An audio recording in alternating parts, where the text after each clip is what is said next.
This is a split pattern that Keith Rucker had sent. We're going to round that up. And to make things a little more interesting, we're going to throw this deer in there as well. No functional purpose of it, of course, just to show the techniques that are going to be involved in something a little more complicated than a split pattern. We will select the side with the dowels that are not on there. Let's see how this works. This is going to be easy enough, I think. We're going to start off by putting some superfine sand here on our deer. The ice storm had us in a pickle. I couldn't do anything out here. It was just way too cold. And most of you guys know this is not a climate controlled building.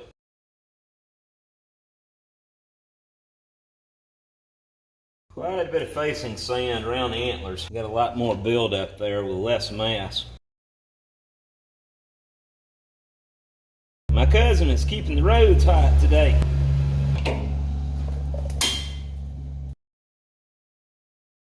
I got most of that covered. I'm going to go up a size on this sieve just to build a little bank of sand to keep from wasting so much time on the facing sand, because all that's going to get cooped out anyway. Put a little bank of the rougher sand here and here.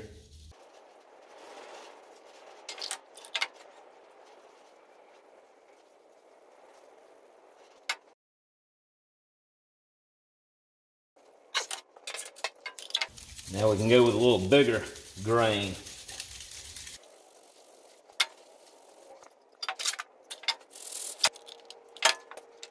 Going to be very gentle, and on this first pass, just kind of lightly press the sand down in place. That'll keep from shifting the facing sand. And then we just increase our pressure. As you keep going across it back and forth at a consistent pressure, the sand will pack just fine. And you'll be able to hear a difference on this first level. I don't worry about the second level so much. Alright, so I'm starting to really hear a good solid thump there. Sounds almost like I'm actually hitting the wood board below it. I'm going to lightly scratch this up, top it off.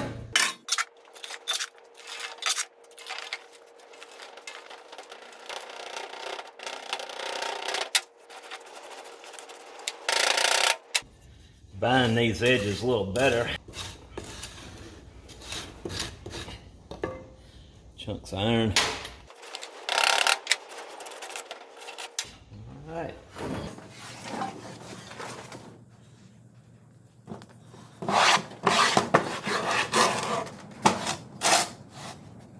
It'd be easier for me to stand this up on end, coat that. Before I forget, blow my registration holes out. If you haven't been watching my videos, this is called coping down.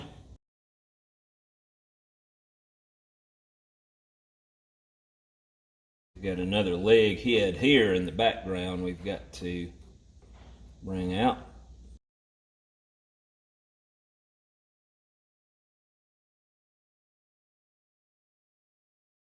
I think my antlers come way on down, or do they? Let's get the pattern. Well, I got the pattern in here. I don't want to dig down too much more that way because my antlers may be going in another direction, and they are. They sure are.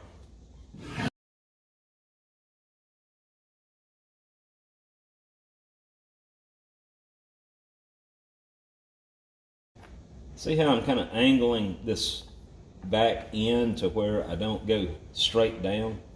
That's just to help keep a little angle there. Alright, since I've got such a steep bank here, I'm going to shallow that down a little bit, and I'm going to need to do the same thing on this side. Now, I'm going to lightly tap this.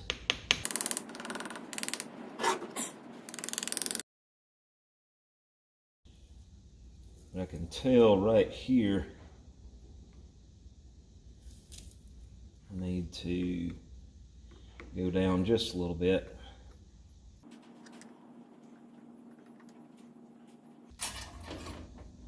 Let's try my vent wire. Like I said, I'm not holding it straight in. I'm holding it on a slight angle here. And we're going to have a little bit of a issue right here in the antlers. I'm expecting that. All right, so I'm going to gently blow this out. I hope I got the antlers all freed up. I think I do.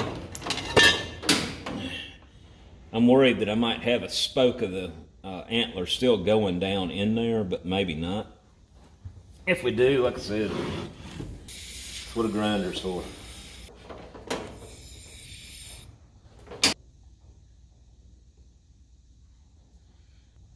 I don't want to be putting an overhead riser in this area if I can help it.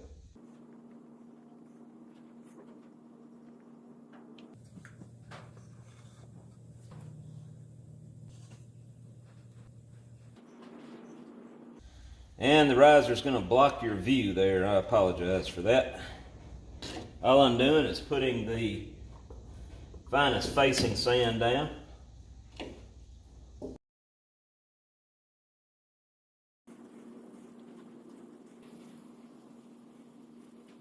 Once I'm done with this, I'll open the big door, get that furnace going.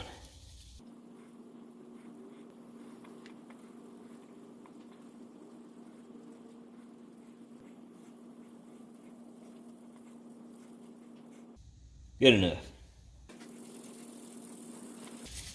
Now, since I got that open riser in the way, and this is a fairly small flask, I am not going to put the next level sieve on.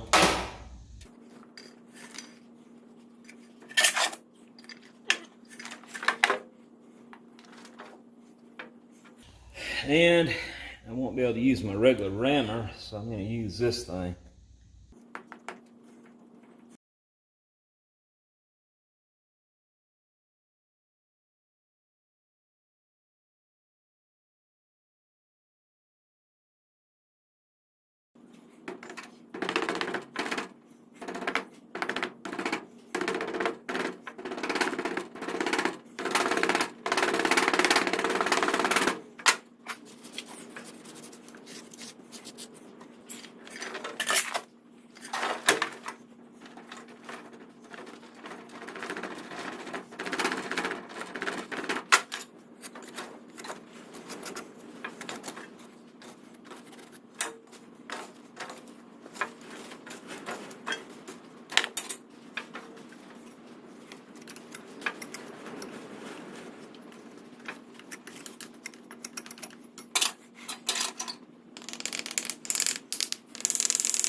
Before I pull that out, I'm going to put I'll go off to the center a little bit. Let's see, that right there.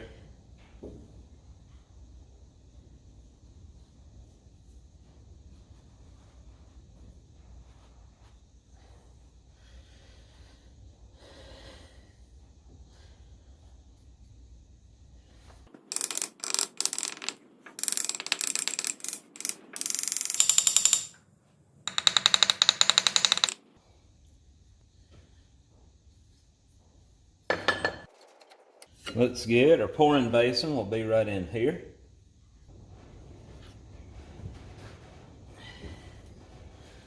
So, looks like we're going to have just a little bit of grinding to do right there at the antlers, but for everything else it looks clean.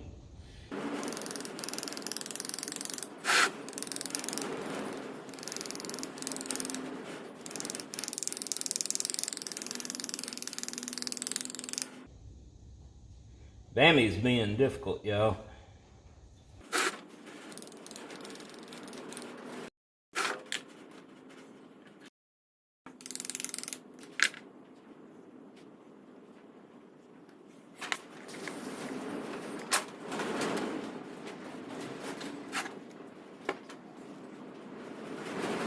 It's loose, but what's holding is right back there on that antler, so I probably didn't coat down enough. It's probably going to pull a plug out when I I do this, but I've got to dig down here, and yeah, see, I missed a whole tip here. That's the problem. No biggie.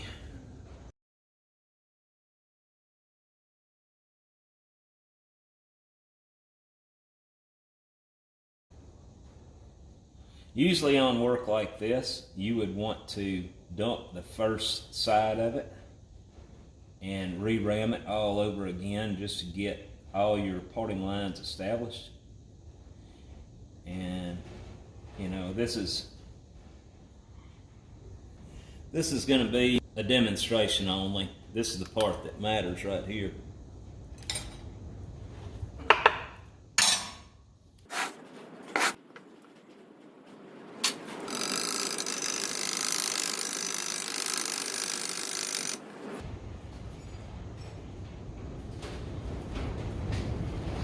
Clean as a whistle on that.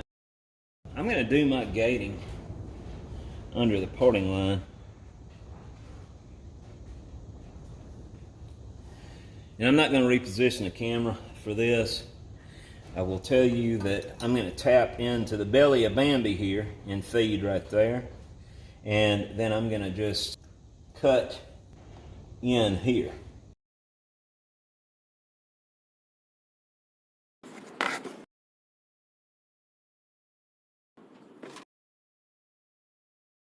I'm going to cut my runner feeding the feeder above the parting line. And I'm going to turn the edge right now, cut this out, then I'll show you what I did. Okay, as I said, I'm going to be filling Bambi in the belly, and that'll flow throughout, and it's going to come out in this nice little formed knife gate and fill this part of the casting void here. Blow this sand out of here and set it over on the conveyor. I'd actually bought this little deer from the dollar store. It was a little Christmas ornament, and I was going to do that as part of my little Christmas presentation months ago. And I said, nah, that's not anything to do with Christmas, so I chunked that idea, but we'll use it for this. The only thing we have to do here, there's a little crumbly ledge right here. I'm just going to smooth that out. We're going to cut a feeder from the sprue into the riser here.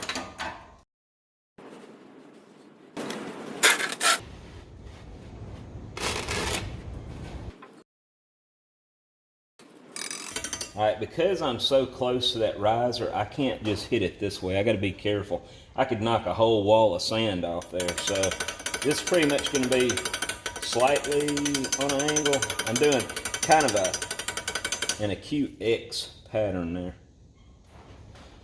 And I have a little crumble there, but that's alright. It's on the outer edge. It's going to grind just fine.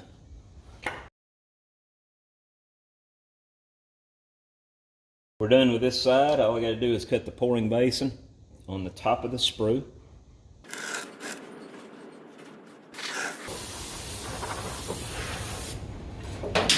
All right, let's lay it over and let you see that good, if you can. How's that? So we're ready to put this together and pour it.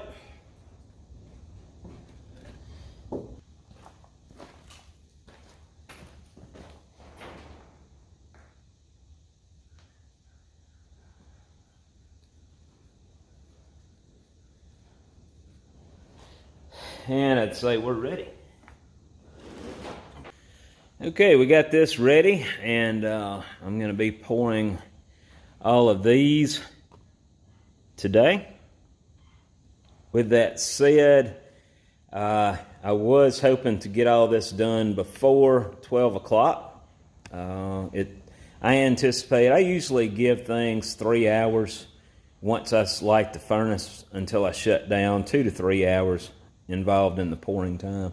Honestly, it shouldn't take more than an hour and a half. But I'm meeting my dad for lunch, and it's getting close to that 3 hour window now. And I'm just gonna wait until after we eat to do this, because once you start pouring, you cannot be focused on anything other than what you're doing. You have to pay close attention to it, and you can't be trying to meet a schedule. Time stops when you start that furnace up. There's no stopping once you start. So what I'm saying is there's no planning around the end of a pour. You always have to do that prior to it.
Well, let's get this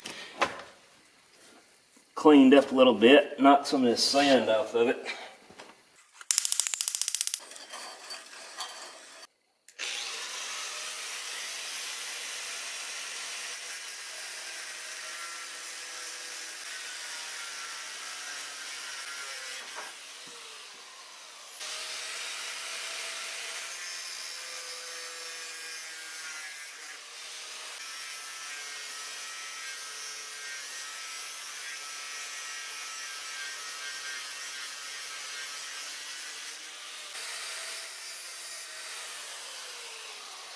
Yeah, just a little bit of flashing to knock off, not much.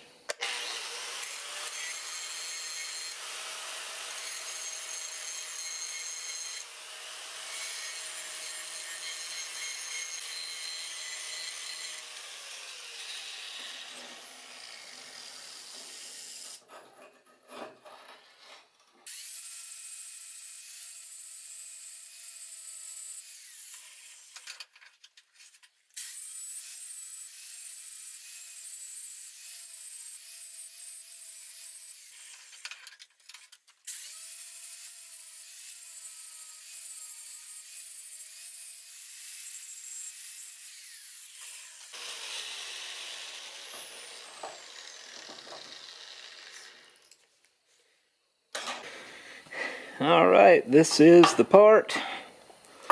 Turned out looking good. I don't know what all Keith is going to machine on this. I assume this will be machined along with the ends and then a through bore. I think he said this was a bearing housing. But anyway, we're done with this one. Let's start working on the deer now.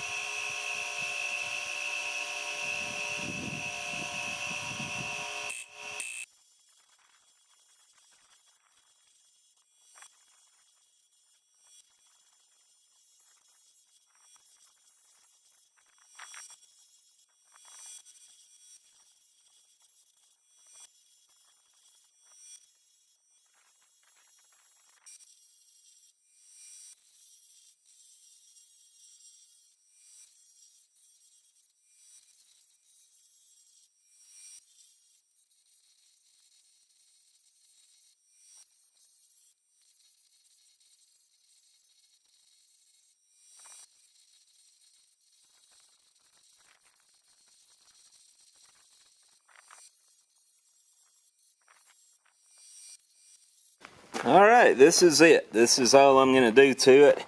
The antlers on the original, we had big moose antlers. I got rid of that mess since I had to grind it down. I wanted to refine it more to look like one of our deer running around here. And there's still a little flashing in here in between the legs. I might worry about that later down the road, but not right now. But anyway, that's what the deer looks like. And of course it was cast with this piece that Keith made a pattern for. So I hope every one of you remains safe, stay healthy, and I will see you the next time. I wonder. Oh yeah, I might do that. I better ask Mr. Pete first. This is some of the one-off jobs that I'm trying to fit in as I can. This job is a lathe tailstock along with a lathe riser block. Riser block. This job is an aluminum griddle. I don't know if you can see that. I'm trying to get the light here where you can see it better. This guy needs a cast iron griddle. That's going to be a challenge because it is super thin.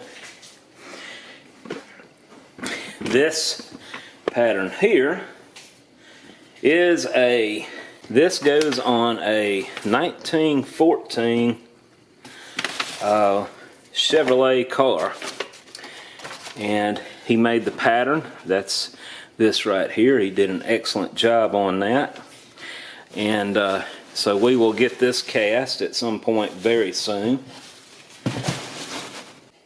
And this pizza is a griddle, or a grill, that comes out of a late 1700s or very early 1800s wood. No, I think it's a coal stove. I'll let you know more about that as I get to that point. And this goes with that. This just came in and I haven't had a chance to open it and see what it is. Yeah, this is a chest set, and I'm going to try to pour all these in one mold. He gave me enough of these to go ahead and ram up in the sand. I don't know if you can see those that well. I'll zoom in. Half of these are going to be in copper. Half of these are going to be in bronze. Yeah, I'm getting stuff all the time that I have to fit in here and there, and I'll try to do a video on these as I can. That takes a while there itself, as you know, and that slows things down. The main thing we want to focus on is our ongoing production jobs. I cannot let anything interfere with that, and as I can fit one of these jobs in, I do. With all of that said, you kind of see what I'm kind of up against here with keeping up with the straight edges, both the 9s and the 12s, along with the one-off pieces here that come in on a weekly basis. I'm trying to hurry up and rush stuff out, and this is just some of it, folks. I'm overwhelmed, but I'm still keeping a good steady pace. We did have some downtime between furnace issues, kiln issues, the weather. It's been a very challenging month and a half, probably, up to this point. So, yeah. Anyway, I hope y'all enjoyed it, and stay safe, healthy, and I'll talk to you later.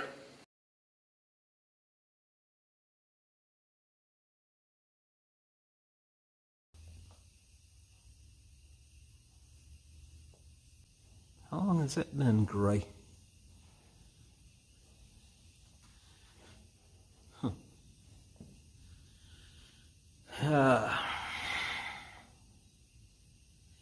Hello everybody, I hope y'all are doing great.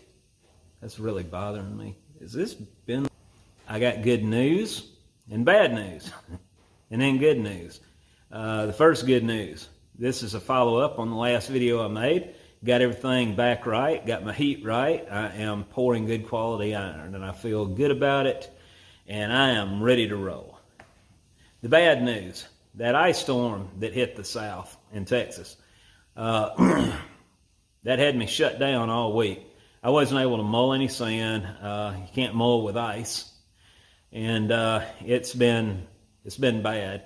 I've been without power a couple days, and on and off that keeps coming back on. So we decided to take a spur of the moment road trip down to Florida to go pick up some bronze that I've been meaning to do for quite a while now. I just haven't had an opportunity. And well, it reflects like, so the good news is it is 60 degrees now. It's on a Sunday night. Right before I have to go back to my day job, which I was off of all last week and couldn't do anything out here, which really drove me nuts. But we had icicles up under the house. Our plumbing was all froze up. You can imagine it's been a busy weekend trying to get everything back to where I can take a relaxing moment and evaluate what's going on now. Dollar got to see her first snow this year. She went nuts, and I got some video for those of you who like to keep up with Dollar at the end of this.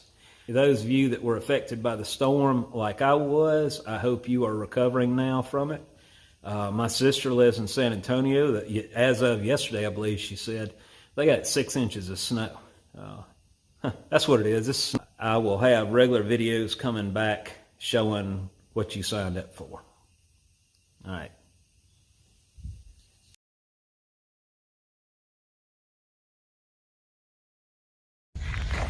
We had an ice storm last night, and we got a little snow. Man, I cannot stand this. It's supposed to get down in the teens. Can't mow anything. I see my cousin's already out.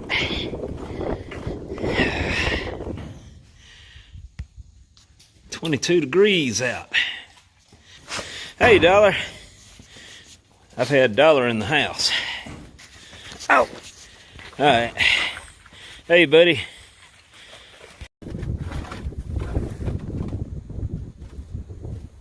Well, this is Highway 13. Looks like I'm about the only one on the road. And I wouldn't even get out here if I wasn't in the truck with about 1,500 pounds of rotors in the back. But yeah, it's a mess. We're not prepared for stuff like this. Mississippi's got one plow truck, and I think it's in Jackson.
When I was a kid, my brother and I, we got our hands on some scrap vinyl siding, and we figured out how to make snowboards out of it. And the road was icy that day, and like it is now. And we were able to pick up speeds of probably 30 miles an hour.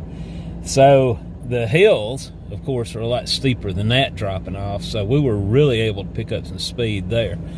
And we'd be going really good, and then all of a sudden hit a frozen ant bed sticking up out of the ground, or a frozen weed, and we'd do cartwheels the rest of the way down the hill. It's a wonder we didn't break all our ribs.